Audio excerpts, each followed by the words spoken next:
Welcome back to the Last Week This Week podcast, episode 76. I'm Ian Scott. And I'm Zack Huber. And this is the podcast where we discuss film and TV topics from the last week and give them to you all this week.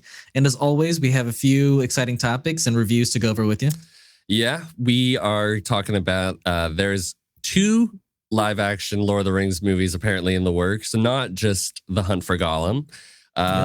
Netflix and the Russo Brothers are back again for The Electric State, which has a pretty stacked cast, but also a pretty insane budget, which we'll be going into. Yep. Venom 3 director said that there's more Knull on the way. So this is just kind of the start regarding the big bad of that movie, as well as some audience reactions that I guess went pretty well. And then we have our reviews of episode 4 of The Penguin, episode 6 of Agatha All Along. Mm-hmm. And the first thing that we're going to talk about is I didn't think that this was going to happen. I think you said that it was confirmed, or at least it was rumored, that they were going to have Krypto. Yep. The dog from Krypton in James Gunn's Superman movie. And you sound pretty surprised.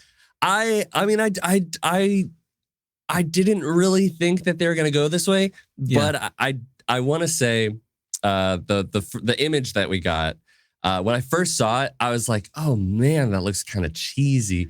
I instantly fell in love with it. Funny enough. Well, I love it now. Like the more I look at it, I'm like, okay, I like, especially with the high res images that got released. I think when I just saw the moving like world image on Instagram, I was like, it was a little compressed, and I was like, it looks a little CW. I kind of get the CW complaint now, but then when I got the high res image, I was like, oh no, I like this, and I love it.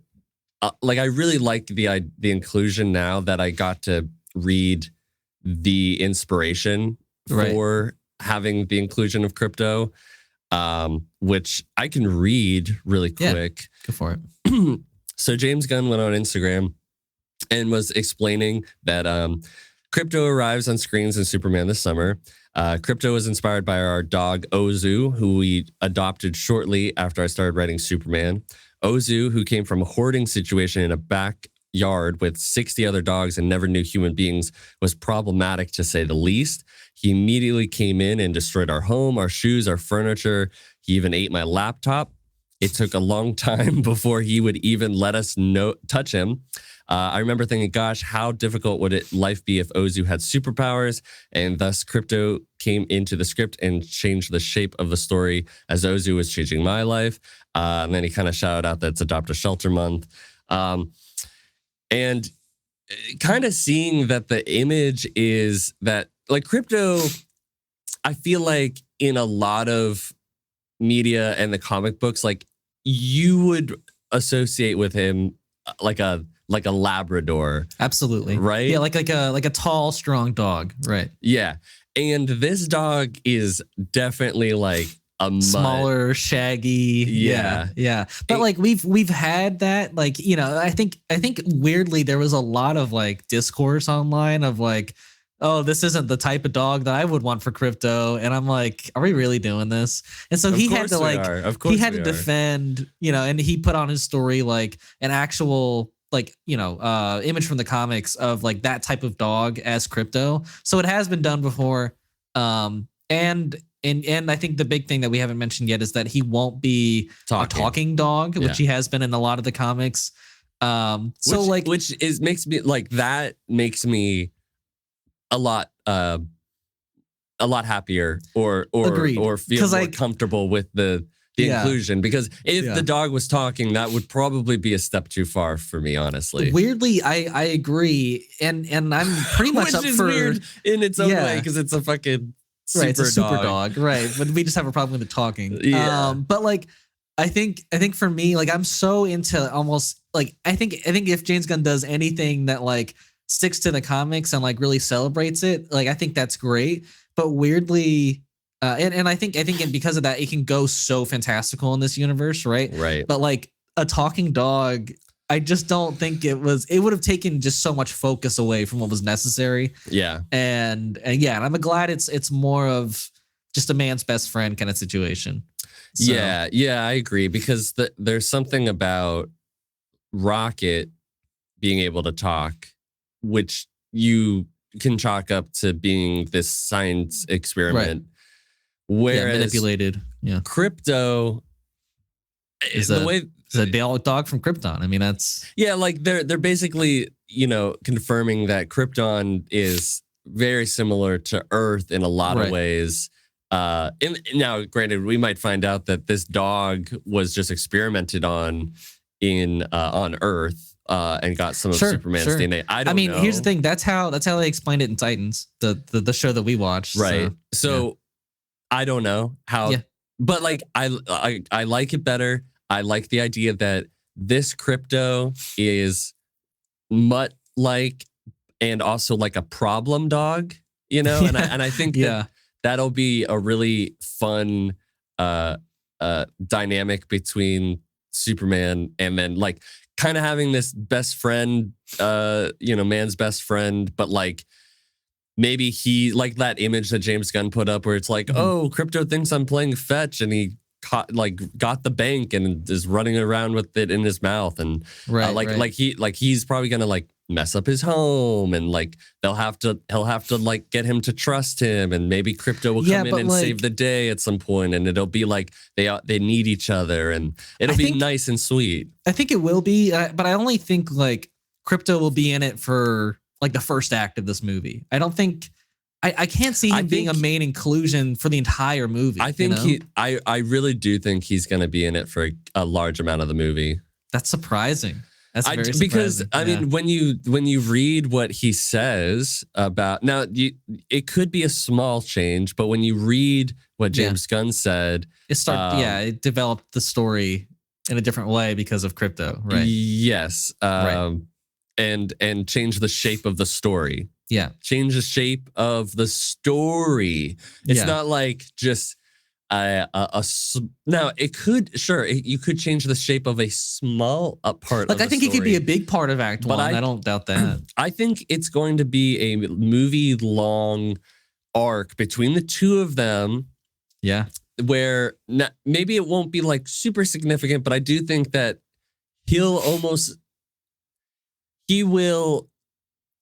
there will be an arc. There will be an arc. Mm-hmm. He has his Krypto's gonna have his own like, even as much as like a non-talking character dog could have, but he's going to like, we'll probably feel similar emotions that we do to Rocket or like King Shark, and it'll be throughout. And, King Shark wasn't necessarily, in Suicide Squad wasn't necessarily like a big part, but he was throughout the entire movie, and you understood the here's the thing. that occurred. I think what you could probably attribute Krypto more to is like a Groot character who doesn't really talk, but is like a big part of the Guardians of the Galaxy. Yeah. And it doesn't have to be like a focal point, but like has important moments and an important arc. Yeah. It might. In my head, I feel like it's like when you watch Marley and Me, and it's like you have Jennifer Aniston and Owen Wilson as like the two leads, where you have like David Cornsweet and Rachel Brosnahan, and like you'll have Lex Luthor, and you'll have these, but like the dog is still like a through line throughout, and they still have their own relationship that it's, and I mean, like, I guess kind of similar with Groot, but I just feel like there will be even more development, because like the dog needs to like get better and not destroy everything, and Right. I did see one, like, I don't know if it's really that plausible, but like somebody had a very interesting theory that like, like one of the best things you can do to like show a villain is evil is by like killing an animal. No. And I was like, God, no. I was like, would he really kill off Krypto like in Superman's first movie? I don't think that would be the case, especially since it's inspired by his own dog. But like that would be a wild thing to do. He was really mad at Ozu one night, and he was like, "That's it. No, not Superman killing him. The dog. Jesus Christ. I'm gonna kill this dog. He ate my script." Yeah, that's the reason why he wants to put him in the movie, is to see him die. Right. and then animal controls like, James, where's the dog? Yeah, where's the dog? I don't know. What dog? What dog are you talking about? But I think this isn't anything to worry about. I think this is a great inclusion, and it could get a little much, I think, for people to see a super dog throughout the entire movie. But I think I have faith in James Gunn, and I don't think it'll be like the whole movie, but I think he'll be a presence, right? Like throughout the act 1, act 2, act 3, like it will. Yeah, he'll come back. Presence. Right. Yes. Right. Yeah. Absolutely. Agreed. Yeah, but that's our thoughts on. I like the the comic origin of like those two on the moon looking at Earth, like the comic panel. Yeah, I hope we actually get a shot like that in the movie. I know people, like a lot of people were saying that's like a promotional image, so it doesn't really need to be from the movie, but it'd be nice. It's a really beautiful shot. Yeah. But let's move on to our other topic here. Lord of the Rings. I guess Ian McKellen a month or so ago misspoke and said that the Hunt for Gollum was being split up into 2 different movies, part 1 and part 2. And they came out and clarified. You didn't even need it to do that for The Hobbit. And you're going to do this for Hunt for Gollum? A movie that has no source material. Yeah. So I'm very glad that that's the case. So basically they announced that's not the case. It's just going to be one movie, but that they are also making another live action movie that will have Gandalf in it. But yeah, because that the quote is that they're exploring ideas with mainly Gandalf. Which, yeah, I mean, I said to Zack before the podcast, it's just like Ian McKellen has already come out and talked about his mortality and is like, yeah, I'll keep acting until I die, but like he's getting really old, and I don't know, like to plan for another Gandalf movie that's probably coming out in 2028 is wild. Like that's crazy. Ian McKellen playing Gandalf in 2024 or 2025 for a movie that's coming out in 2026, 26 or 27. Yeah. I'm already like, isn't he skeptical? Right. Yeah, no. I mean, talk about, like, I'd love to see him back, obviously. Hugh Jackman, like, they're going to make him play Wolverine until he's 90. They are literally having Ian McKellen play Gandalf till he's like 100. Dies. Right. Yeah, literally. Yeah. Look, people love Gandalf. I understand the appeal. I think when you think of Lord of the Rings, besides hobbits, you think of Gandalf. For sure. Think of the elves. Yeah. Yeah, you think of the elves. But you think of rings, obviously. There's rings involved, Mordor. Mordor, yeah. But mostly hobbits and old wizards. Yeah. And what I find interesting about this news is that who was it? Philippa Bowens. She's writing the Hunt for Gollum, and she said that the movie is quite an intense story. Yeah, and that it falls after. This is what was interesting. After the birthday party of Bilbo, and before the Mines of Moria. It's a specific chunk of incredible untold story told through the perspective of this incredible creature, which I'm sure she's referring to Gollum. And we were talking beforehand that the birthday party must be from the beginning of the Fellowship of the Rings. That's why Gandalf goes to the Shire, to Hobbiton. And then the Mines of Moria is also in the Fellowship of the Ring, where they go into the mines and eventually, Gandalf fights the Balrog. but we're gonna have Gandalf. A whole movie following Gollum. I mean, but we don't know. I mean, yes, I think Gandalf is going to be in this, I guess, obviously. So, but like, I'm just so to me, yeah, I could be wrong, but feels like we're just like trying to claw at something because like, so Gollum's just been hanging out in the fucking I forget which mountain it was. Maybe it was the Mines of Moria. I can't exactly remember off the top of my head. Yell at me if you're a Lord of the Rings fan. I'm sorry, I'm failing right now. But yeah, I mean, I'm a casual Lord of the Rings fan. To be honest, he was pretty solitude and just hanging out. Like in the from fucking what mountains. I remember is that he wasn't a factor until like the second movie, The Two Towers. So yeah, I guess he was technically kind of looking for the ring. Sure.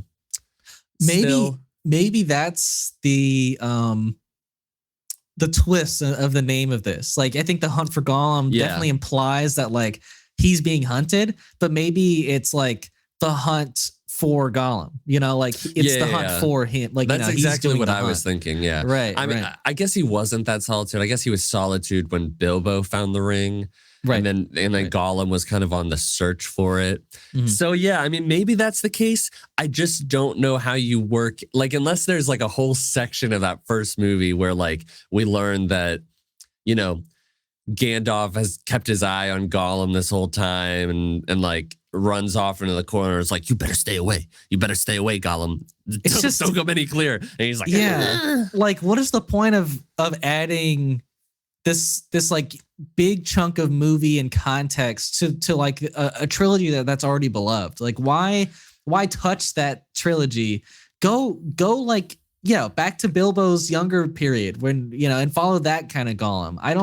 I don't need this chunk of Gollum to be honest. What would you even do with that Gollum? Because he's just hanging out in the fucking cave, in a cave with his ring, just like, ugh. Or go back to when he first fucking finds the ring. I don't know. I mean, like, but we already know what happens. He kills his friend and he becomes a terrible monster. Yeah, that's the thing. Like, we know so much about Gollum already. Like, he's one of like the most popular characters in all Lord of the Rings. Like, he's been covered. I don't know if we really need this movie, but we're making it. So we're making it. Yeah. And I do like Andy Serkis. He's gonna obviously be playing Gollum. He's gonna be directing the movie. But and the other news is like there is another movie, which like, what movie is that going to be? Is it going to be with Ian McKellen's Gandalf, or are we going to have like a younger Gandalf story? Which, like, I'm down for the younger Gandalf story if that's what we're But isn't that technically what we're already doing in Rings of Power? Don't we aren't we following the Stranger, which is like everyone's theorizing is Gandalf? Well, it did come out in the last episode that was Gandalf. Oh, okay. So so we're already doing that. Yeah, but it's not technically like it is Lord of the Rings, but it's not like it's canon, isn't it? I mean, it's not canon in relation to the movies. Really? Okay. No, not from what I understand. That's an interesting choice. It's like Amazon has the rights to make Lord of the Rings like stuff from the Silmarillion and like collected works and like ideas, but it's not. I don't think anybody would say like I don't think Peter Jackson or any of the people that made the original movies have anything to do with any of the stuff that they're making currently. Interesting. Not that I think you should discredit it, because I think the show's great. It is telling the history that is lore and canon in the movies, but I would not say that it is like it doesn't tie in super well with the movies, is what you're saying. Well, no, it does, obviously, because it's but it doesn't make like an effort to, is what you're saying? No, no. What are you saying? You can't have it. It is not one studio is making it's like how to describe it? It's like you wouldn't call Venom like canonical lore, the Venom movies, to Tom Holland's Spider-Man, would you? No. You wouldn't call Madam Web like canonical lore to but that's to because the MCU. they've really divvied out like the universes in a way that like you can track that stuff. This one, I mean, this is like the first thing that's like come off of the Lord of the Rings Hobbit movies that isn't, you know, like a movie per se by Peter Jackson. So yeah, I guess that's where I'm like, it is taking the history that is from the books, that is from the books, and that the Lord of the Rings movies this is based on, kind of touches on, right? But it's just like it's its own thing, you know. Like I think that like they could still do a younger Gandalf story, but like the people over at Warner Brothers and the people at New Line and or whoever Peter Jackson works with, like they could still do their own thing. Right. And that would be more canon. Like it would be canon to the movies. So you're saying but like it wouldn't they could be canon to the like the Amazon show is has a lot of canonical and true things from the history that Tolkien wrote about. Yeah. But I would not say that they are canon to. We are getting right. No, I understand. So you're saying that the movies that they're making could still touch on like that time period they're doing for Gandalf, but have a different kind of story, and it worked because it's not in the same universe. Yeah. Yes. Yeah. Yes. That's fair. That's fair. I feel like doing it would a Gandalf have to be played by. It could not be played by Ian McKellen. If you go younger. Agreed. You know what I mean? And like we know already that the estate for Lord of the Rings doesn't want like let's do an origin movie for Gandalf and an origin movie for this character. Like they don't want those movies. Like they Netflix pitched that and they were like, no, we don't want that at all. So yeah, right. So I don't think it's gonna be like that. But yeah, I think even doing a younger Gandalf without Ian McKellen, if he's still like able and willing to act, I think that's a mistake. You know, I feel like people love that version of Gandalf, and to go to like something that we're not familiar with, I don't think people would buy in as hard. Yeah. Yeah. Yeah. Also, going back to the Hunt for Gollum movie, it makes me feel like that Gollum will be his hunt, and maybe there will be other characters that are not a part of the Fellowship, but we get like peripheral glances at what they're doing. Yeah. And maybe we get like one or like a couple interactions with the main characters, or they say things we didn't hear before or something. Agreed. Yeah. So maybe it wouldn't be like that difficult, but like if they really are going to have Gandalf be a central part of this movie, like I really am like, what are you going to do? Because it doesn't seem like they had any interaction. There would be I can't envision this movie. Yeah, like, and I can't envision anything in that short of a time period that happens that's like incredibly important for Gollum. You know, like I just can't. It just doesn't travel to my mind for me. So. Like sure, like maybe it gives I don't know, like some of the stuff that like Disney does with Star Wars, where it's like, yeah, there was a time period that you did touch on, but I don't think that we went through any sort of character development. Like, what does Gollum come out the end of it? Like, he's still gonna want the ring. I mean, he's still gonna manipulate and try and do whatever he can. So he doesn't.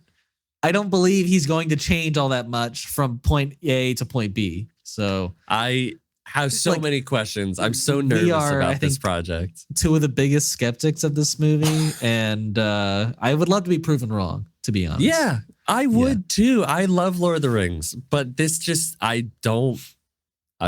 me so nervous. Agreed. But yeah, I think that's all our thoughts on that. I think next we want to talk about the new trailer for The Electric State. This is that $320 million movie that we mentioned earlier.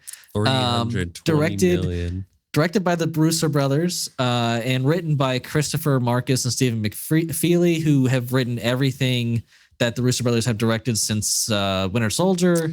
And will also be at least one of those is working on the new Avengers movies. Yeah. They are also doing, the 2 new Avengers movies. The score is also composed by the same Alan Silvestri who did Infinity War and Endgame. So you literally have the trio reunited from Infinity War and Endgame for this movie for Netflix. Well, can you? But I'll call give it you a trio. It's like a 1, 2, 3, 4, 5, like a quintet. A quintet. Yeah, you're right. 2 partners. 2 sets of partners, and then a composer. Yeah. But then this has an insane cast list. So you have Millie Bobby Brown, Chris Pratt, Ki-Hai Kwan, Stanley Tucci, Giancarlo Esposito, Brian Cox, Jenny Slate, Anthony Mackie, Billy Bob Thornton, Jason Alexander, Alan Tudyk, and Woody Harrelson. Probably why it cost $320 million to get all those actors. And it's set in this alternate 90s reality where robots is that supposed to be the 90s? It is supposed to be the 90s. Yeah, which I think is why we get this very like cartoony robot look. Okay. That's my take on it. But basically the movie follows this world that had a robot kind of revolution or war where like the humans took down the robots, they lost their free will. Humans for some reason got disconnected from each other and started wearing these devices that like do everything in this virtual world. Maybe that's kind of what I'm gathering. And the main character, Millie Bobby Brown, apparently in the war lost her brother, but this robot knows about her brother and knows, I guess, how to help. And her and some robots and Chris Pratt go and try and save her brother in this world that is like weirdly sad but also like goofy. It's a very like interesting vibe. Yeah. It's a very like because you feel like these robots are slaves now, but then they're also like really goofy looking, you know? Yeah, I'd question who designed the robots. It's like, yeah. Were we trying to like? Were you trying to have like a, I don't know, we're trying to laugh at the robots as they help us. I mean, they got these big ass goofy circle heads. Yeah. And like they look like something out of a cartoon. It's not even, and I'm not even trying to slight like what I'm about to mention, but like with Giancarlo Esposito's like a robot, it almost felt like a Fallout like kind of robot to me. It did. Yes. But it also is giving like Toby, whatever the Toby Jones, whoever played the German like doctor in Winter Soldier. Well, he was he was the shorter German doctor in Captain America, the first movie, and then he got uploaded into the computer in the second. It kind of had that vibe too. Sure. Yeah, I get that. I don't know. It's not the vibe I would have gone for. I think with this kind of a movie, I think it would have been a lot smarter to go like in a creator kind of type route. Like I know you didn't love the creator, but I think like vibes and the world that was built there was really cool. And I think that would have served this style of movie better. Also, I feel like for some reason that $80 million creator movie like looks better than this $320 million Electric State. Yeah. Like, where did the budget go? Like, it's not like the robots look amazing either. I don't know. First off, I do think that this movie will have infinitely more CGI than the creator, because the creator was a lot more like shot on location, put the robots in there, right? And there was a lot less robots, and there was a lot less I think effects needed. So like they worked well with their budget. But I agree, like yes, that movie looked infinitely better than this. I also don't want to shit on this movie because I'm not like, I kind of like the goofiness and the dystopia. At first glance, I'm like, I could maybe get behind it. I just need to watch it because, like, at the end where like the robots are like tossing microwaves or whatever the fuck, like ovens and like it kind of made me laugh a little bit. Sure. But yeah, I mean, I'm a little nervous that it's like this idea seems a little kooky. Yeah, a little like I'm kind of curious as to why the robots are so goofy and giving like they have very expressive personalities. Yeah, but you're which like, well, who's the boy, like the you know that like the restaurant that has the little boy who's like with the burger in our real world, the little boy. Like Big Burger or something. I have no idea. Like one of the robot that like knows where Millie Bobby Brown's brother is was giving the burger boy with the woofy, the swirl hair restaurant. We'll look it up. I'll show it to you. Yeah, you'll have to show me. Yeah. But it was giving this weird retro like vibe. Like animated I do vibe that I don't. Yeah, but they go more into that like retro 90s vibe. I think that's maybe like because you didn't even know. Like I mentioned, like you didn't even realize that was the 90s. No, I had no idea. I would not. I would never have known. But I do kind of like. The thing that I'm curious about is the robots do give a bit of.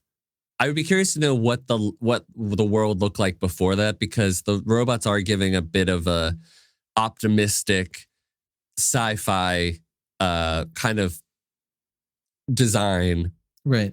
That you would see in the 1950s and 40s, where every like technology was supposed to be amazing and great, and you had all these really unique looking round and accentuated robots, or maybe they were some of them were more like boxy, but like infrastructure was like all curved and big and circular and chrome, and there was like a lightness and a funness, and obviously something in this world did not go great, and we're kind of I do kind of enjoy the fusing of like this older, potentially, I'm just making assumptions, like older positive optimistic outlook on technology and like and kind of lighthearted design mixed with what a lot of grim future which has been the kind of like what science fiction has gravitated towards in the past couple decades, for sure, which I do enjoy. I can't say that this story is interesting. I have to find my brother, and Chris Pratt's playing the same character he plays in every movie. Yeah. I love Chris Pratt, but I can't say I've loved him in anything outside of Guardians of the Galaxy. So I did enjoy him in the first Jurassic World movie, because at that time it was a little novel with him being like, whoa. Whoa. Hey, whoa. I mean, he was definitely better in that one than in the other two, for sure. I wonder what else I like. I mean, do you like him in Parks and Rec? I like him in Parks and Rec. I like the clips that I've never really watched the show, but I like the clips that I've seen of him in. And he didn't do a bad job as either Mario or Emmett in Lego Movie. I like him as Emmett. Yeah, I love him as Emmett. Yeah, he's definitely better as actor. You're right. He's definitely better as Emmett than Mario. I like him as the douchebag in Wanted. You're right. I did like him in that. But yeah, that's before he broke out at all. That's funny. Yeah. So I don't know. I liked him in Thor: Love and Thunder. That's Guardians of the Galaxy. I'm kidding. I'm kidding. I'm kidding. Like, I don't know. I don't have incredibly high hopes, because like, but the only thing I've liked Millie Bobby Brown in is Stranger Things too. But yeah, I agree. The budget is insane. It's not getting a theatrical release. So I don't understand how Netflix is making their money on this, because it's not like they're going to gain like a flood of new subscribers because of this movie. Right. And that I feel like is like you kind of saw it with the beginning of the trailer from the directors of Avengers Endgame and Infinity War and The Gray Man. And I was like, The Gray Man? Nobody saw that movie. I mean, maybe they did, but like, I don't hear anybody talk about The Gray Man, which, by the way, $200 million budget. They just love throwing money at the Russo brothers, to be honest. I mean, like the Russo brothers, God bless them, because they did make some incredible movies for the MCU. They have. I've not been making great stuff since then, and I know that Netflix is absolutely banking on the fact that if we say, oh my God, this is the guys that made Endgame, this is the guys that made Infinity War, like they're hoping they'll get people in, right. But it's why they gave all that money to Zack Snyder too, you know? Right. And I don't know the numbers, but I don't think it. Maybe it did well for them. I don't know. Maybe it got their subscriber. I think they are trying to make a Gray Man 2, to be honest. But I don't know if that's even going to happen now, since the Russo brothers are making Avengers. So. I don't know. But like a $320 million. I mean, only on, and maybe that's part of it. Maybe that's part of the appeal. They're like, because only on Netflix could you make a $320 million movie, like the budget alone to make it, and to not have a theatrical release. Like, we know that Netflix is still like the top, the top streamer, but I know for a fact that they are billions of dollars in debt. Right. And these decisions keep losing them money. Like, I don't, and like it's been a theme recently, of like the, Greta Gerwig recently was like having concerns that her movie, like Chronicles of Narnia, isn't going to be a theatrical release. And like the Glass Onion movie didn't, and Daniel Craig was upset about that. And obviously I think Rebel Moon would have done better if it had a theatrical release. I don't think it would have done a lot better. I don't think it would have done a lot better, but I think it would have at least gained them some money and not been this like huge pit that they made for themselves. Yeah, I mean, like we have seen, especially with like Deadpool and Wolverine, we have seen that if you put a movie out into theaters, that's exciting. It's exciting, first of all, but secondly, yes, you're paying us a percentage of the cost to get it out there and to pay the movie theaters to play it, right? But what is the harm? And maybe it's because they need to show growth in subscriptions, but I would argue that whenever, like when Top Gun Maverick went over to Paramount Plus, it was a fucking event because everyone was like, oh my God, it's on Paramount Plus. I got to get Paramount Plus. What is the harm? And even doing even though Glass Onion 2 should have been out longer and Deadline said it could have potentially made $600 million if you gave it a full theatrical release, you could get more subscribers when you market it. And it's a great movie. Hopefully it's a great, that's also the thing. It has to be a great movie. But like, Andy, you're still going to make more money than you are just marketing. Like, go on Netflix. You can watch the Russo brothers when all you're doing is showing it, like, is running a trailer. And when Netflix doesn't run ads, I never see fucking ads for unless you have the ad tier, right? But you're right. Yeah. But still, who like, you have to be on Netflix to see those ads. Like, you're not going to see it on YouTube and on TV. Right. Like, maybe, but I really highly doubt Rebel Moon was one of the first that I saw ads for. But like, to your point, there's no reason. I mean, like, and it's a model that has worked and will work, which is you release a movie in theaters and maybe you market that you're like, this movie limited. No, but like this movie will be, in theaters, and then, like 6 months later, it will come to our streaming service exclusively. And that, like, you can tell that to everyone as the movie's releasing. Everyone gets the hype. They think it's a great movie, and then everyone's like, oh, let's go and like watch it on our streaming service because it's already gained all this hype. It makes sense, and I don't understand why they're shooting themselves in the foot. Yeah, exactly. I just feel like it's this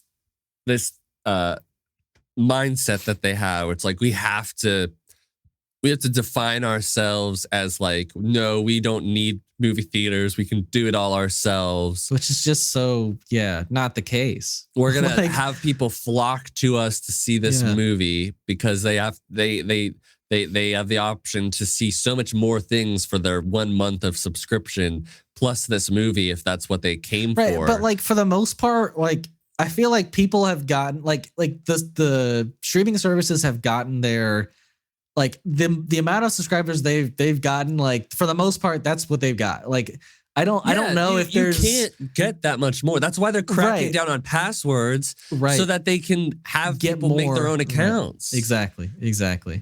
So it's gonna crash at a certain point. I wouldn't be surprised if within 10 years they will not be making, like they'll still make movies, but they will apply the business model that we suggested. They won't be like, there will not be exclusive movies for streaming services in 10 years. At least I don't think there will be. Maybe like,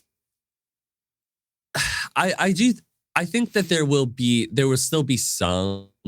I mean, not unless you make them for like 50 million or less, you know? Well, that's what I'm saying. Because like when you look at like HBO, like when Dune 2 was like coming to streaming services, everyone was like, oh, like getting excited. But then you have like, there's this HBO Max original, like Salem's Lot, and HBO Max original other horror movie that just dropped. Yeah. And even though it's HBO and it's Max, like I'm like, you know, it's a I did hear movie. though that like Salem's Lot wasn't great and that it would have been really enjoyable in a theater, like with a bunch of people. But I mean, that's usually how horror movies go. You know, it's more enjoyable in the theater. But like, I think you can still make those movies that are just streaming based, like here and there, but like your bread and butter is like the theatrical movies.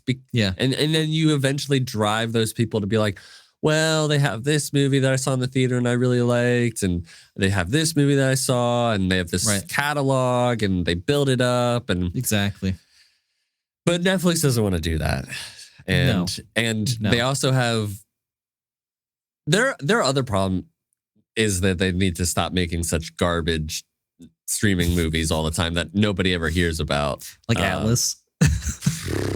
I don't know a single person who saw or talked about that. Like, I wanted to forget about it as soon as I saw the trailer. It was terrible. Yeah, it was terrible. Yeah. So I don't know. I think things are due for a breaking point soon. But especially with who knows? Like if Electric State isn't like incredibly well received, that's a huge failure like for Netflix. So I mean, it was a huge and Gray Man was a huge failure, right? It was a huge failure for like Rebel Moon 2. Yep. Yeah, who saw Rebel Moon 2? I didn't. Right. I don't think I'll ever watch that movie. So even though the concept for this movie is intriguing, I'm not the most excited, to be honest. But I will check it out. Yeah, I mean it's free for us. I mean, in a way, right? Yeah, in a way. So, but yeah, I think that's our thoughts on the Electric State. Next, we are going to talk about the Venom kind of topic that like of Venom 3 that it's not going to be maybe a full-on Knull movie that we thought it was, and that it's more so setting up Knull for a future of potential movies and a big universe where Knull's like the Thanos level threat.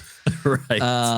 Yes. I can't lie. This bummed me out because I don't care at all about their universe. I just don't. And and like I think what was exciting to me was that like Venom 3 could tie things from the past movies into it and like be a crazy epic like conclusion for the trilogy. Right. Now I don't feel like that's going to be the case. And I don't think so either. Right. And I feel like Knull won't be the main villain. But yeah, I think there were some quotes that came out if we want to talk about those. Yeah, sure. I don't know. Do you have those or? Oh no, Sorry, I thought you my had bad. Well, I do think that he will still be the main villain, but I think that I remember one of the quotes was saying like the same way that we spent 3 movies setting up the relationship with Venom and Eddie, we're going to also lay the groundwork for Knull, and that this is just the beginning. This is just the start of Knull. Yeah, right. And that's basically what they said. Yeah, and I still think he'll be the main villain. I don't know if we're going to get a ton with him, which was kind of what I was saying. Like, I don't know how much, but we could be wrong because like we also had like the Knull creators be like, this is the way you treat Knull, and like, well, they probably also heard about like their plans to make him the main villain of like movies going forward. Maybe. And I think they're like, oh yeah, that sounds awesome. But like, who's fighting Knull after this? Because I don't think any of the symbiotes are like, we're following them, right? And he's the master of symbiotes. Like, so like, it does seem from everything that we've been learning that this is the last movie for Tom Hardy. Yes. So Venom's gonna have to go on somebody else, which I don't know who that is. Spider-Man? I don't know. Maybe they'll do Flash. Maybe. Somehow? I don't know. Maybe it like Flash Thompson is his name, right? Yeah, maybe it ends up on Flash at I mean, I like that version, like that Agent Venom style. I like that version of Venom. Yeah. In the comics, but yeah, I don't know. But like we're gonna have, you know, Morbius show up and have Craven. What are they all gonna do against this? Against Knull, the maker of all symbiotes? Like, I don't. I'm so curious as to like what they're, because they say that they have plans for him and like they're gonna like keep with him. It's like, what are you gonna build with? So you're gonna Web have all of these semi-grounded like Spider-Man villains like try and kill Knull? I just don't. I don't understand. I don't understand what that story is. And maybe it'll be more clear once we like find out what Knull needs Venom and Eddie like from Venom in the movie. Yeah. But yeah, I truly thought that like this was, you were like, we're slowing down the train. No, we're speeding it up. Yeah. And we're like, no, this is just the start. But we're also gonna get rid of, you know, our lead actor. If everything's true in this movie as well. Yeah. So like, I don't think there will be other Venom movies going forward with a new a new character. I don't think that's going to be the case. Unless this Venom 3 somehow makes like $1 billion, then they'll like be like, okay, well, yeah, we have to make a 4th one with somebody else. So what, you think like Venom's just No, he'll still be he'll be in the universe, but he won't like he won't have his own movies. You know, it'll be like I don't know, like a character. I mean, like it's how I imagine like a bunch of like the TV show characters in like Phase 5, Phase 4 of Marvel will be like. I don't think they'll continue to have their own stories, but they will still be like in the universe. You know, gotcha. Yeah. So. Yeah, so you'll have Venom. I mean, we'll have Morbius, maybe. I mean, like he's not getting another movie. I also don't know how you get Jared Leto back. Yeah. Like, would he even come back for like a team up movie? It sounded to me that he basically said, yeah, I did that movie because I had some bills to pay. Oh, really? Okay. Wow. So yeah, I don't know what you do. I mean, because like if you don't have him, then it's just a new Venom and Vulture and Craven.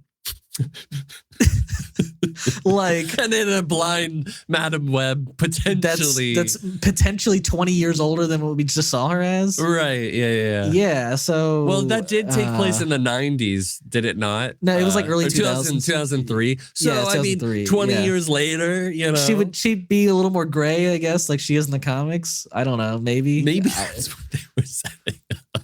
Do you think? I don't know. And and then at that point, we'll also add in the 3 Spider Women. Exactly. So we'll have the 3 Spider Women, Vulture, Kraven, and a new Venom. No Spider-Man. No Spider-Man going up against. This Knull. is the most it's such an abomination. It's an abomination of a universe. Honestly, it like is. it's just like, wow. Let's just throw shit at the wall until it lands, and then nothing landed, and they're like, okay, great, let's just go forward. Go forward, full force, full throttle with into a Knull movie. Oh my god. So yeah, if you can tell, we're excited.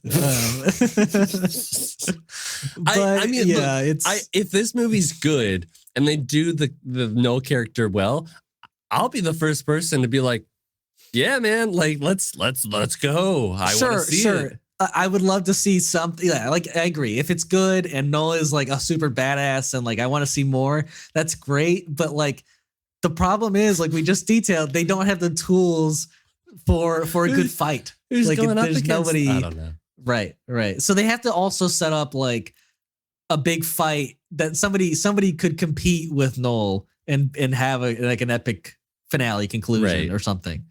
So, which by the way, yeah. Some of the promo art and the posters for some of the Venom, like comic variation covers and like other countries' posters. I did see, I don't know if this will be part of the movie, but I did see Venom wielding a sword. That's pretty badass. I mean, I love that. So I don't know, like, but like that makes me think like, well, it seems like they'd be fighting each other with, a certain sword or two.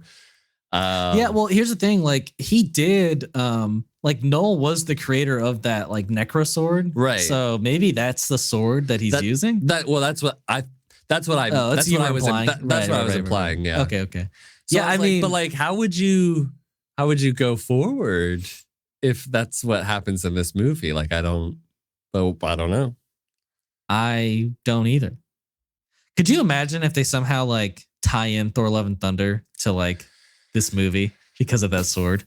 Some people I keep seeing like conversations of like they'd like raise their eyebrow. Well, and I'm like, no. I would be so they're like, well, in this new Venom movie, this guy did create Nowhere. And I'm like, but it's not the same. It's not the same universe. It's not.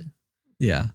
So we still have no idea what's going on, pretty much, is what we're saying. And the movie comes out. Well, I guess we're reviewing this next episode, huh? It comes out this month. Comes out next weekend. Next week. Yeah.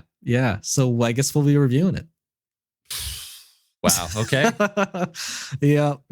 So get excited for that one. Yeah. Get as excited as we are. Yeah. Or be excited for us. Be excited. Take the excitement that we should be feeling. Yeah, we're seeing it for you guys, so you don't have to see it. So there you go. But now we're gonna review 2 things that we actually want to review. And okay, wait, I do want to review Venom. Okay. No, yeah, I'm trashing on it.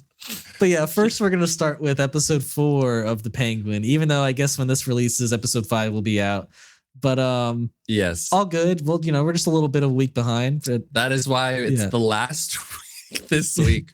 Yeah, it is. You're right. But yeah, I chronically behind. I was seeing, I didn't see this as soon as it came out. So I was seeing that like this was the highest rated like episode of the season, and that it was like one of the highest rated episodes of like in TV history. And I was like, oh shit. Okay. I know. It was like, you really dropped the ball on that one, Ian. Yeah, I'm not seeing it on the opening day. Right. So no, but yeah, I love this episode. And I was reading some things as well that like this episode for some people like made them full on hate Oz and like they wouldn't go back. I mean, I could see that. Didn't feel that way. I was like, oh, okay, that's, I don't know. We'll get to it, but it's a very different backstory than I was expecting for Sophia, but it was still really good. Basically, the story of this episode. Well, I guess we should say it starts off, at the very like following scene from last episode, showing you what happened when they were held at gunpoint. Oz just full on like betrays Sophia after opening up. And the Maroni's out that Oz is the one who killed her brother, which is what I exactly was afraid of. And so yeah, he just full on betrays her, just is like, I used her for the drug business. It's all yours now. I was going to tell you. And just does a full on, like Oz trying to stay alive. And so she like gets away, but passes out after Vic, drives into the scene and saves them. But it goes into this kind of sequence where she passes out, but starts remembering, or it starts showing us what happened all those years ago, right? Before she went to Arkham State Hospital. And it's not what I expected at all from Sophia. She was like a normal person, and she was, doing work for this charity, and basically she was the head of a charity for like depression and suicide. Right, because that's what affected her mother, right? Which we come to know later on, that's not what her mother went through. But yeah, so after we see her kind of give the speech, she starts, she's run into by this reporter who's asking about all of these deaths, at her Iceberg Lounge 44 Below Club. And say they all have been related to like hanging and like asphyxiation or whatever, right? Yeah, like strangulation. Yeah. So she gets upset. Great obviously. Callback to Catwoman in the Batman movie. Like, because he strangled her, right? Yeah. Wow. Yeah, that is a good callback. You're right. I think that didn't even. It's just the cycle just keeps going. Yeah. I mean, it's not surprising at all now what he does to her, considering what he did to like the daughter he raised, like, oh my God, insane. But yeah, we basically get this scene where she's upset with the reporter for even like suggesting that her dad, is involved with all these deaths. And, but surprisingly, she meets back up with him. She meets back up with her like later that night, and because she's remembering that there was some fishy things that went down with her mother's death, that her dad had some scratches on his hand, but she meets with her, kind of has the same reaction, like, don't ever mess with us, and if you bring this story to light, then I'll ruin your career. I'll ruin you. Yeah. And Oz, at that point tries to do what exactly what her father hired her to do. Look out for her. And it's like, hey, you shouldn't be talking to reporters. Yeah. And she's like, fuck off with all that. You're my driver. You're nothing else. And I was like, okay. And so here's the thing. That is why I don't blame Oz for what he does next and telling her, like, her father. Yes, you could look at it as like, is Oz doing that to like further his position? I don't know. I think you could really, but I think you could really argue that like he was trying to look out for her there, and if she was receptive, he wouldn't have gone to her father. But since she wasn't, he was like, all right, well then I have to tell on her. And I think the thing is there too is that like basically Oz comes up to Sophie at the party they're having later and is like, hey, your dad wants to talk to you in his office. And I think it's because of how that conversation goes is like why her father does what he does. I think like if she had just, apologized and moved on, then it wouldn't have been a huge deal for her to like had gone to a reporter, right? But because she was like, well, there's got to be an explanation, and he's like, what explanation are you talking about? And like at that point, he's gathering that she's suspicious of her mother's death. That's why she went to the reporter. Now she's like one of the only people who could actually take him down, and is like, okay, well now I have to take you down in order to like secure my position. And obviously I'm not saying that's right, because I don't think she was ever going to take him down. Maybe.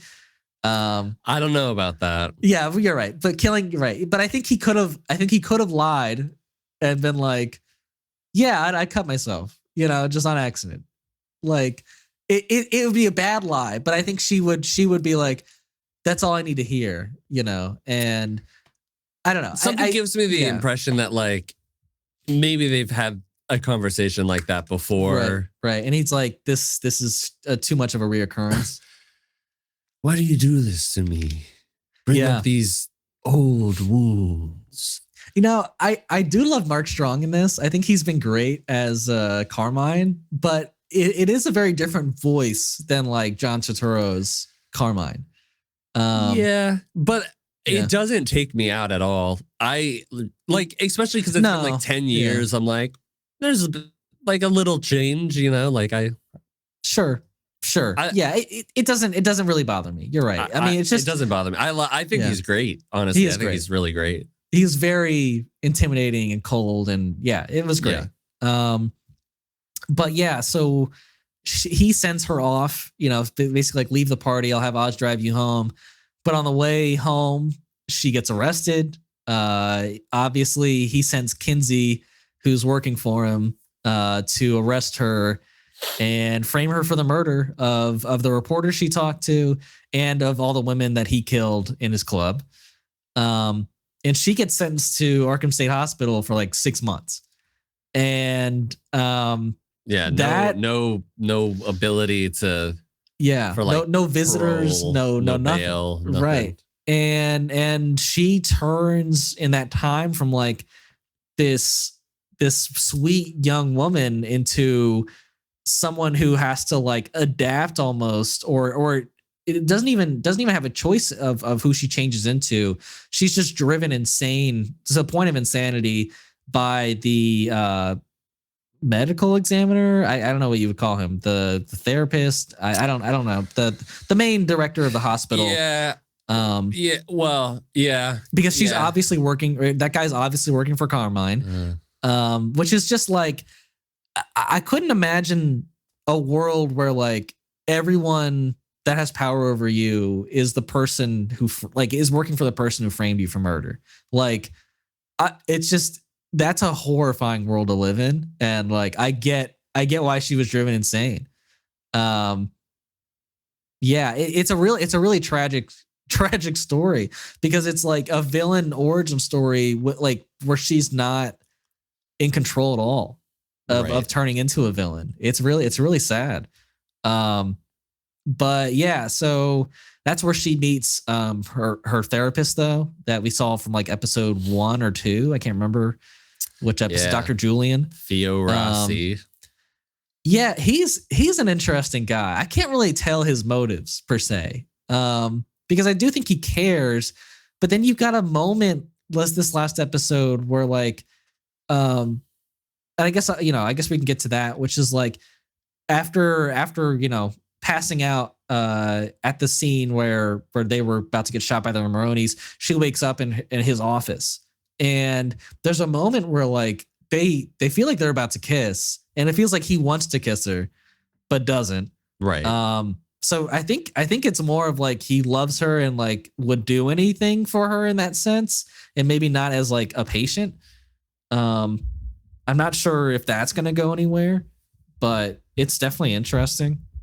But I thought it was also neat going back to like their like her kind of origin in Arkham State Hospital, that they included Magpie, the villain. I thought she was like a neat kind of like cellmate and insane person to throw her with. And then you get her brutally killing Magpie in that, which was rough to see, but definitely the direct point where she becomes like a full-on villain, Yeah, where like the whole what do I want to say? Motif is, you know, I'm telling you I'm not guilty. And then, you know, at the end where she's killing Magpie, she's like, I told you I'm not guilty while I'm killing this woman. Well, you're guilty now. Right. So the most, I mean, besides the complete dehumanization of just like going there, getting stripped down, everyone's looking at you, getting cleaned off with this, like this water, getting electrified over and over and over again. And there was so this is one of the scariest depictions of Arkham, especially with whoever the actor is that plays that, like, plays the inmate that was unchained. Yeah. She was terrifying. The way that she moved and talked. Yeah, her repetition and the way that she was kicking her, you could feel how like unhinged. Unhinged and like stiff, but like super powerful, like just was giving so many uncomfortable visual what am I trying to say? The visual of that character with how tall they were and their body language was just and like the huge dark circles around their eyes. Yeah, it was so uncomfortable. Yeah. And when we got to the scene where like all of a sudden she's got this knife and then she's like fork it. Yeah. The fork. Yeah. And starts like I was like, whoa, like this is so fucking dark. Yeah, because she's also going through this like awful process where she probably wasn't like this insane when she went in, but like I feel like they're maybe almost implying that like that was like maybe where Sophia could have ended up down the line of being like this person who wanted to just end it, right? Yeah. But fortunately her father ended up dying and she was able to get released. And it honestly, it does make me like, this whole story makes me like really like Alberto a lot more. The fact that he was the only one in the family to not like write a letter saying that she was already insane or like mentally unwell, and that he tried for like a decade to get her out. And they all signed it. They all signed it, right? And the fact that, and it's so sad too. It's just like the fact that like in a matter of weeks when she gets out, the only person she could rely on is killed. And it's just like, you have gone through a horrible 10 years and it is time for you to get yours. So it does make you root a lot for Sophia in this episode. Like I wouldn't be surprised if I'm rooting for Sophia down the line just as hard as I'm rooting for Oz. But maybe I'm rooting for Sophia even more now. I don't know. Yeah, I mean, I can't say that. Like, I agree. I wouldn't say that Oz was being malicious. No, it's also not like he visited either. But no, he definitely had his ear out and his eye out for opportunities. And I think partially, yes, he was trying to look out for her. But I also think partially, like, yeah, he got to level up and yeah. I mean, he became a capo and got his own drugs business and right. Considering the fact that now everybody in the Falcons is fucking dead, because we haven't got there yet, place. Right? But that, I mean, before we even mention that, I mean, like that the monologue she had at the dinner was fantastic. I mean. Yeah, I don't know. I love the tension of that whole moment, and I don't know. She plays her part so well, and her hurt and her anger was portrayed so well in that scene.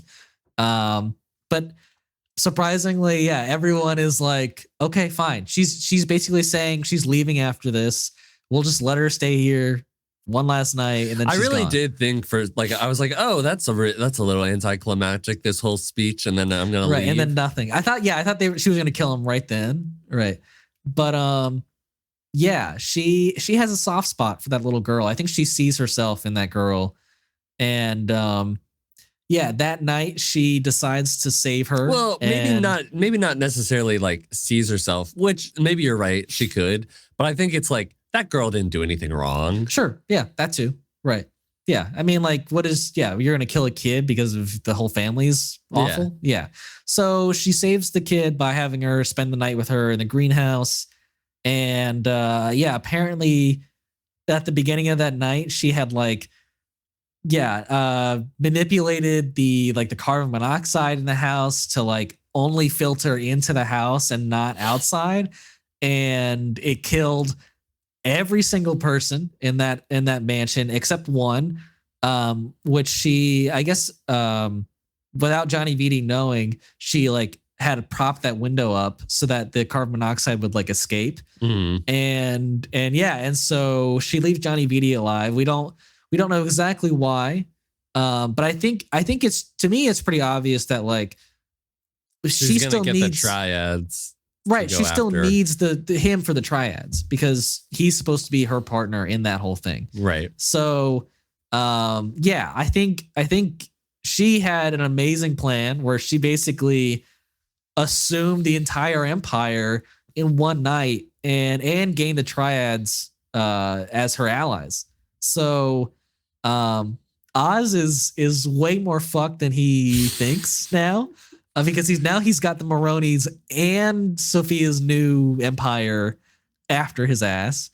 So I think without Oz even doing anything this episode, he's like in such a worse position. Like he's fucked. I don't know how he gets out of this, especially because he can't manipulate Sophia anymore and he can't manipulate the Maronis anymore. So what's he gonna do? There might be room for the Maronis. I don't know. Maybe, man. I mean, like his driver killed their guys. I don't know how you can apologize for that one. Yeah, the fact that we're only halfway through the season and all of this stuff is exactly. I'm just like we have 4 episodes left. Insane. This also makes me go like, you can't do a season 2. There's absolutely no way that you can top this. Like it's absolutely crazy. I don't even, at this point, like the show's amazing, but I don't need a season 2. Like I think it'll be a great limited series. And then let's move on to like another story in the Gotham universe. Yeah. I think that's what I want. Yeah. But the show was great. It didn't make me hate Oz. It just made me feel incredibly bad for Sophia. Yeah. And it made me really hate Carmine. I mean, there's nothing redeemable about Carmine Falcone. I mean, absolutely nothing. So. Yeah. I mean, Thomas Wayne should have just let him bleed out on the fucking table. He should have never operated on him. Yeah. That's like the irony. That is such a Batman thing, though. It's like Batman. And Batman would also save Carmine. He would do it too, which is so crazy. Yeah. Oh man, the writing in this universe, the characters, so good, so good. But yeah, I think that's all I gotta say on this episode. Unless you have some more thoughts. No. Nope. Well, yeah. Well, then let's move on to Agatha episode 6, because this one was another. I mean, basically very similar. It had a lot of backstory for a specific character. Yes. Another flashback episode. Yeah. And this one deals with Teen, which is, as we know, is William Kaplan or Billy Maximoff. And another one where I was like, wow, they made some really strong decisions. Strong doesn't mean great, I guess what I'm saying, but like, yeah, you know what I mean. Right. And I mean, the first one being, well, I guess we should start off. The show starts off with William Kaplan at his bar mitzvah, which is 3 years ago because we know that Teen is 16. And which, by the way, he's from Eastview.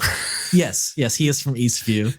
What are these fucking names? But we knew that from episode 1, I thought, right? Or maybe not.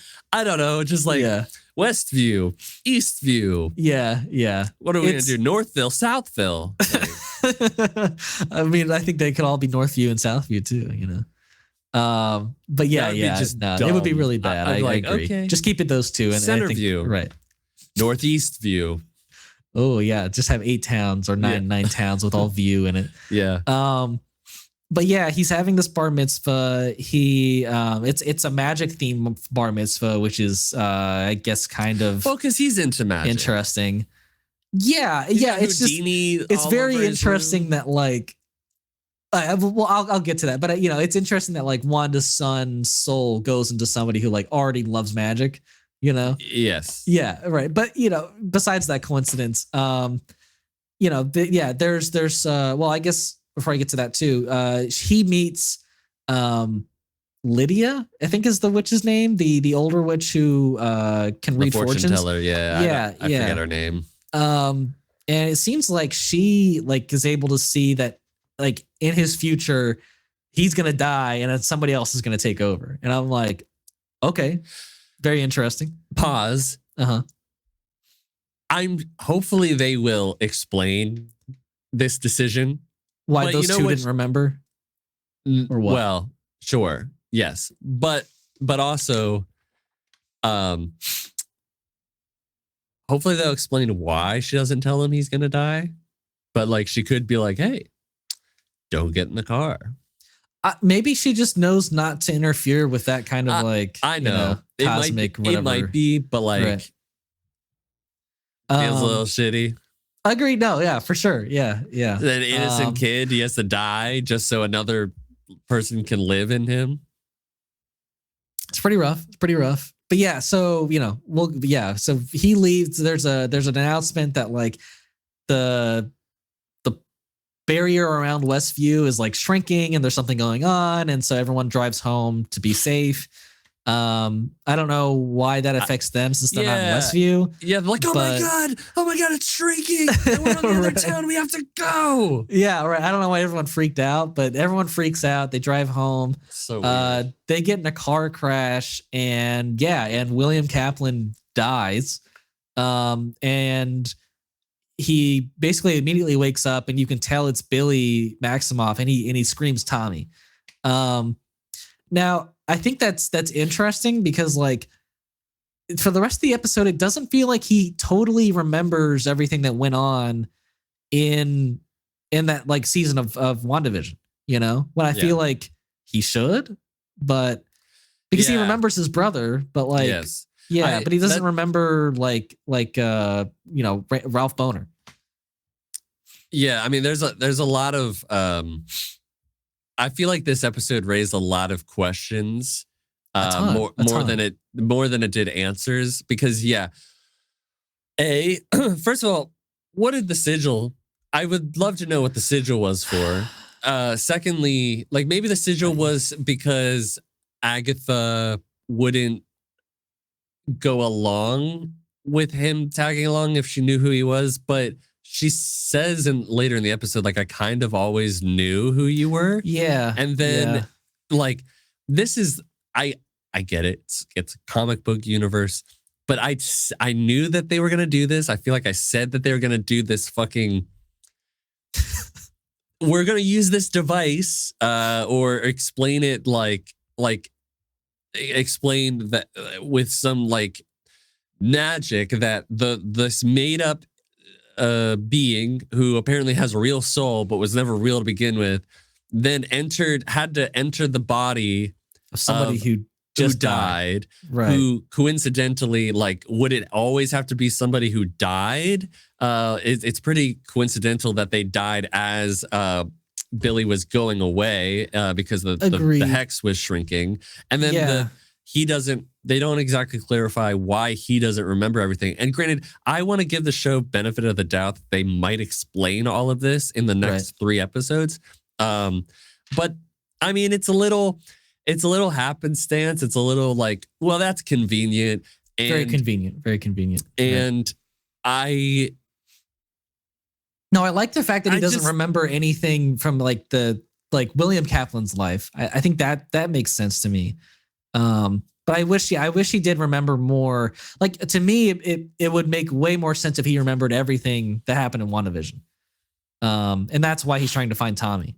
But yeah, I mean, yeah. I do like that it is a person who now is living in a body that is not theirs. It's very interesting. Like, it's a very neat direction for Marvel to go in. It's not what I was expecting at all. Yeah. And it, to that point, like you brought up, well, I didn't like that the character looks so different than right. Well, and that explains it, right? So, but I don't exactly love that it's like the soul of this made up being who was never real went into this body, and I'm like, yeah, how'd you do that? Because you're basically telling Wanda that she either transported souls from another universe, or that she created two souls out of nothing. Right. Which is crazy for Wanda to do. But here's the other thing that I thought about with this episode. And granted, I did enjoy this episode for the most part. For the most part, I really did enjoy this episode. I love seeing. Yeah, I would agree. Like the stranger, I was like, please be Ralph Boner. And I was like, yeah, amazing. And he I was had so happy. The Quicksilver necklace that from the comics. I was like, that's cool. And honestly, that scene was maybe one of my favorites in the entire episode, where he's truly scarred about what he went through. You know, like, and I get it. I mean, like, these people lost all autonomy of themselves, and had to play in her fantasy. Yeah. And so, like, yeah, I get it. So here's the thing that I wanted to bring up regarding Wanda and like how like OP she is. If she did create souls, so she is in the possession of the Darkhold. In Multiverse of Madness, she takes on an army of sorcerers and goes up against the Sorcerer Supreme, and she beats them all. Yeah, she can feel the presence of her children in other universes. No, but you're telling me that Billy, for the past 3 years, has been able to feel the presence.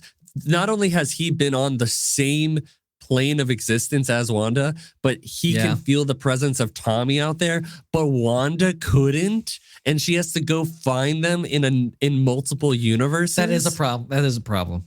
Yeah, I didn't even think about that, to be honest. And yeah, I mean, like, it's not that you're feeling, because like you are saying in Doctor Strange Multiverse of Madness that like she can feel their souls, basically, right? Like it's not like she's detecting them by their bodies, you know, and this one is like, it's literally their souls are still alive in this universe for the last 3 years. So how could she not sense that? With the Darkhold.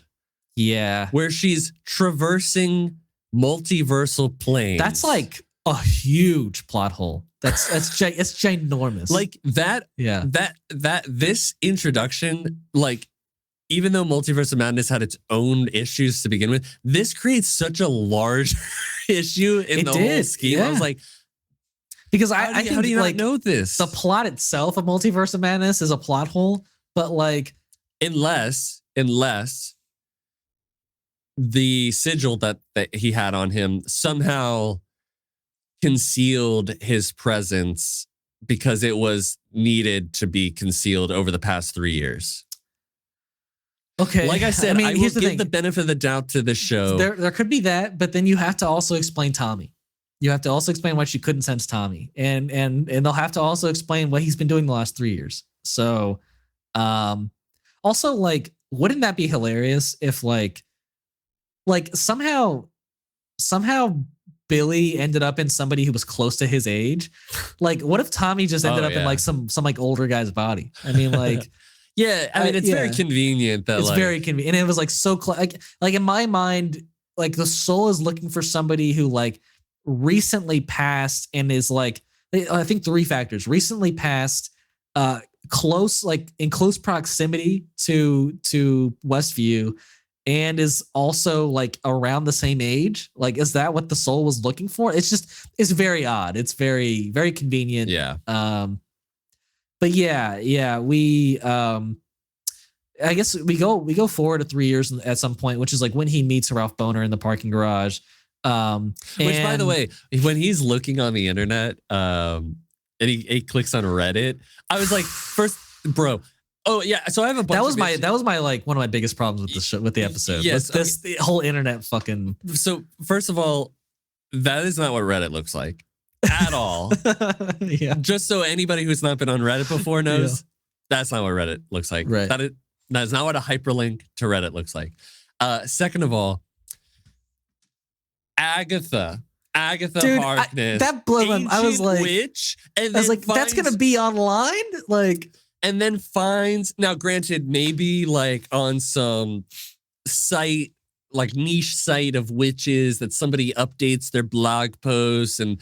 Maybe, but then to just select, maybe that image. That looks like an old image. What? Yeah, and to do like a Google image search. Image search, and we're like, bro, come on. Yeah, come on. It was like, I was like, you did all this from your bedroom computer. Like, come on. And then to have now, it was happenstance and it was whatever. Like it was obviously to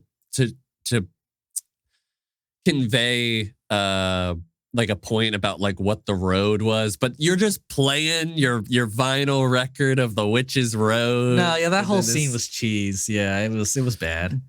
I did like the song though, and I think Japanese Breakfast, who I like, did that version. Really, which was cool. Oh wow, I didn't know that. Yeah, Japanese Breakfast is cool. Yeah. It's on streaming. Like you can listen to that version. Nice. I'll have to give it a listen. But yeah, I mean, come on, that was just. Ridiculous. It was ridiculous. And I know like these are two different people sort of still. Like I guess William Kaplan's dead, but it still seems like his memories are still kind of there in a way. I don't think they are. Maybe I mean, not, he basically, I mean, remember he said that he lied to his parents about getting better just so they wouldn't worry anymore. Oh. So well, he's Billy, you know.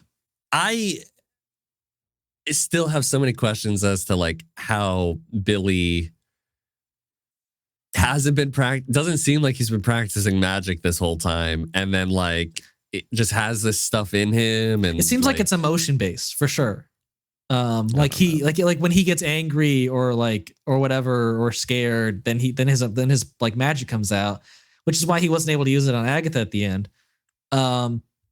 But yeah, before we get to the end kind of section, I thought it was nice to learn like a bit more about his boyfriend. Like I thought that whole relationship was nice. Yeah, it was nice.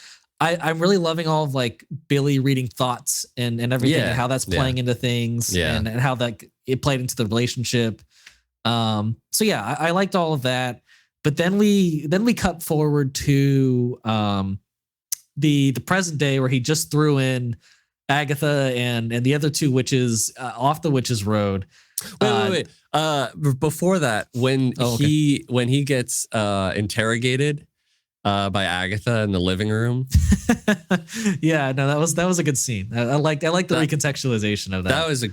That was funny, and it was really well acted. Like I enjoyed that whole bit. Yeah, and like the way like he ran away, I feel like it. You were able to see like obviously the true version of it, whereas like in the original, it felt like he was actually like somewhat of a capable thief. Like this one, he just wasn't at all. No. So yeah, no, I like that a lot. But yeah, back to the Witch's Road. So basically it comes right back to them, and Agatha is somehow able to like crawl out of like through a vine, and I was like. That was maybe my biggest problem with the episode. I was like, so because like my whole thought was that it was going to be like how in Loki when they got pruned, it was going to send them to another like world or whatever. That's what I was thinking. Right, and we were going to follow like Agatha and the other two witches in their own kind of adventure now. But it seems like the other two witches are just dead. Like they're just full on dead. Maybe I hope not. I hope not either because it's a really underwhelming death. There was more to like learn about them. Agreed. But yeah, somehow Agatha and not the other two was able to survive. And yeah, she confronts Billy about, that she had a feeling it was him, and that was quite the entrance. But yeah, I really loved their back and forth. That might have been the strongest like acting I've seen from Catherine. I mean, Catherine Hahn's been great in this whole series, but like she was really great at the end of this episode. But yeah, I'm struggling to remember like all the details that were discussed between them. This might be the most graphic MCU project besides Deadpool and Wolverine. Catherine Hahn completely naked, Billy just like blood everywhere when he like William Kaplan dies in the backseat. Like I was like, wow, this is fucking people, bodies, dead bodies, possessive ghosts, demons. I'm really surprised, honestly. No, there's a lot, and they're not afraid to like throw in like a little gay romance too, which is like not something Marvel has ever really done before. I mean, yes, they did it in Eternals, but like they did they kind of touched on it in the Marvels a bit, just a tiny bit. They did. With I got a vibe with Valkyrie and Captain Marvel. Maybe I'm wrong. Yeah, you might be right, but not to this extent. Not to this extent. Right. But yeah, I'm trying to remember what they all discussed in that last scene between Agatha and Billy. Well, it was like, there was like last one there's a nice person, and Billy's like, I'm not that nice, and then he puts his hood up. Yeah, I mean, it also seems like, like what I was saying earlier. He's like, I don't trust you. Just to be clear, like I will never trust you. Yeah, I mean, he feels like he doesn't need her, but he obviously also realizes that he doesn't have control of his like own magic and can't use it whenever he wants, like Agatha now can. So I think he does need Agatha. But yeah, she does obviously. The big thing that they discuss is like what the real reason is for Billy being down here and wanting to get find Tommy. Right. And she's like, well, your mother's dead. They've mentioned twice in this episode that Vision is been split up into parts. And I'm like, well, because he still technically is. He is. How? Because well, actually, he flew away at the end. I mean, he was gone. But isn't his body still kind of taken apart at Sword? And then they reassembled it and made White Vision. Well, maybe they just still are under that assumption. They don't realize that he's. I think it is false intel. Like I don't think that'll be the case. Maybe like they're just under that assumptions. They probably can't sense Vision because he's not like a human soul. Yeah. So that's probably what it is. Yeah. And so basically she's like, well, the only person you could be, if you don't want power, the only thing you could want is reaching your brother Tommy.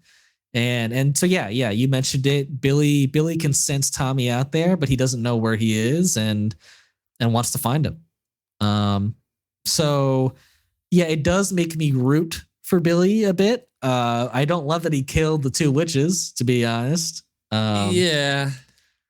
But so there's one other thing that I wanted to bring up about this episode that it might not be true, but going back to the first episode, so the body that we find out in the forest is barefoot in jeans, with a hoodie on. Mm-hmm.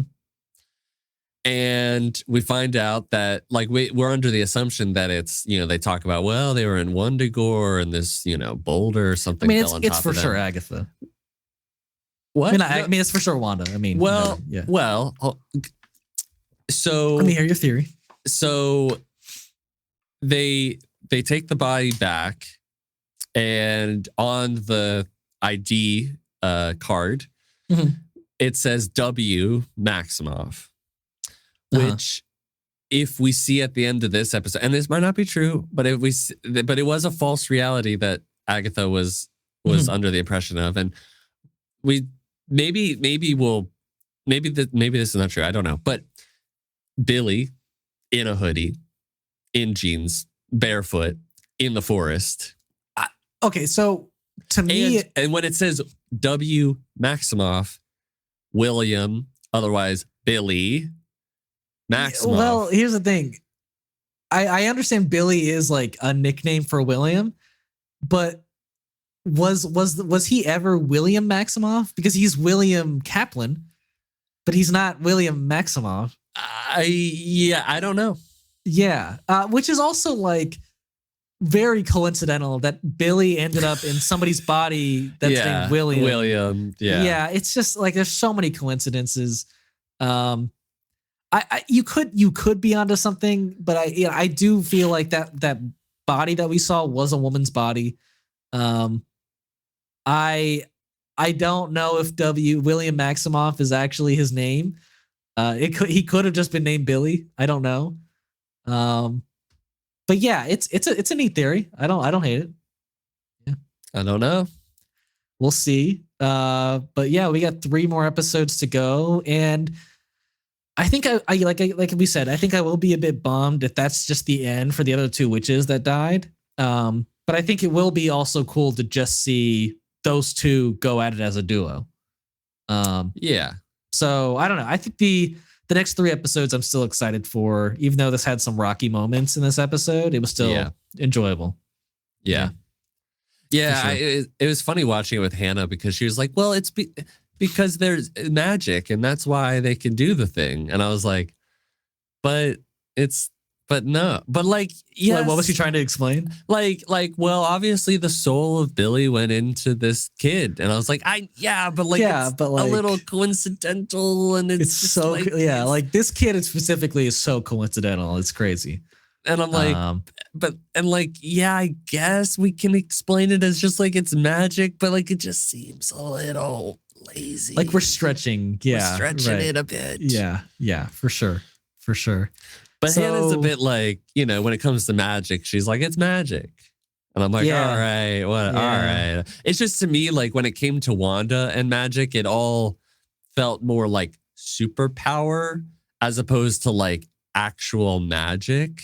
Agreed. Like actual Agreed. like supernatural, like souls, and the soul can inhabit a body that's recently died and yada, yada, yada, Right. Yeah, I feel you. I hope they lock in a little bit and maybe don't go too crazy with the last 3 episodes and maybe make some things make sense. But no, I don't think this show's been bad. No. But yeah, I would like just like you, I would like things to be a little tighter. Yeah. But yeah, I think that's it for our reviews this week. Have you gotten to watch anything this past week? I really don't think so. Okay. I mean, I've just busy been week. Yeah. I mean, I've just been trying to finish that John Adams miniseries as much as I can. But so you're telling me you're not watching 911? Hello? Why did my Siri just go off? Because you said 911 and they're like, oh, he needs help. Apparently, that was scary.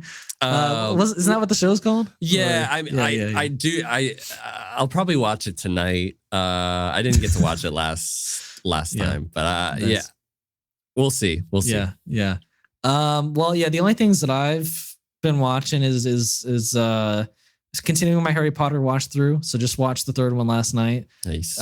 Easily my favorite of the whole series. That whole scene with like Snape and Peter Pettigrew and Lupin and Sirius, like all in that like old ass like house. It's just it's amazing. It's such a good scene. But then I also watched more Survivor. I watched I actually started Only Murders in the Building. I don't know if you know anything about that. I watched like the first 2 or 3 episodes of that. Yeah, that's what I've watched the first 2 episodes. I think it's a really strong premise. I mean, like there's like, I think the chemistry between Steve Martin and Selena Gomez and Martin Short is really good. And you have like mystery upon mystery upon mystery that you're like kind of slowly unveiling. It's really well done. So, I'm excited to keep watching that. Yeah. But, that's about all I've watched. So yeah. Yeah. Well, like always, thank you for watching and listening to this episode. We, in the future, like to release our episodes on Mondays and clips on Tuesdays, Thursdays, and Saturdays. If you would like to follow our social media accounts, the links to those are in the description below. And if you want to give us a like, a comment, a rating, a review, or subscribe, we'd greatly appreciate it. And as always, until next time.